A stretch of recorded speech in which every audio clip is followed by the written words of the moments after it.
শাকচুড়া বাগুন্ডি গ্রাম পঞ্চায়েতের ইটিন্ডা এলাকায় আবাস যোজনার কাটমারি ফেরত দেওয়াকে কেন্দ্র করে চর্চা শুরু হয়েছে। আবাস যোজনার সুবিধা পাইয়ে দেওয়ার নামে টাকা নেওয়ার অভিযোগে গ্রেফতার হওয়া তৃণমূলের পঞ্চায়েত সদস্য দুলাল দাস বর্তমানে জেল হেফাজতে রয়েছেন। অভিযোগ, উপভোক্তাদের কাছ থেকে 5,000 থেকে 20,000 টাকা পর্যন্ত নিয়েছিলেন তিনি।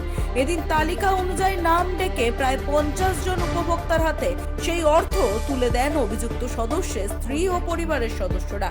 স্থানীয় তৃণমূল নেতৃত্বের উপস্থিতিতে এই টাকা ফেরত দেওয়ার প্রক্রিয়া সম্পন্ন হয়। টাকা ফিরে পেয়ে সন্তোষ প্রকাশ করেছেন উপভোক্তারা। পরিবারের দাবি, বাকি উপভোক্তাদের টাকাও ধাপে ধাপে ফেরত দেওয়া হবে। আমার স্বামী জেলে আছে। হ্যাঁ, কিসের তৃণমূলের মেম্বার ছিল, টাকা পয়সা সবার কাছ থেকে কম বেশি নিয়েছিল, তার জন্য সেটা আমরা সবারই কম বেশি করে ফেরত দিচ্ছি। এটা কি কিসের জন্য নিয়েছিল? আস্তে আস্তে।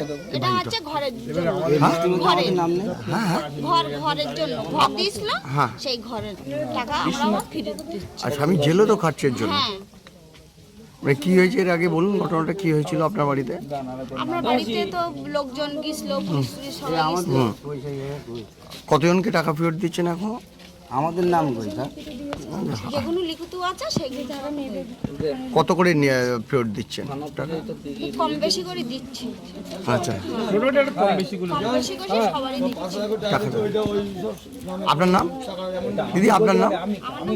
এই আমাদের নাম নেই কেন স্যার?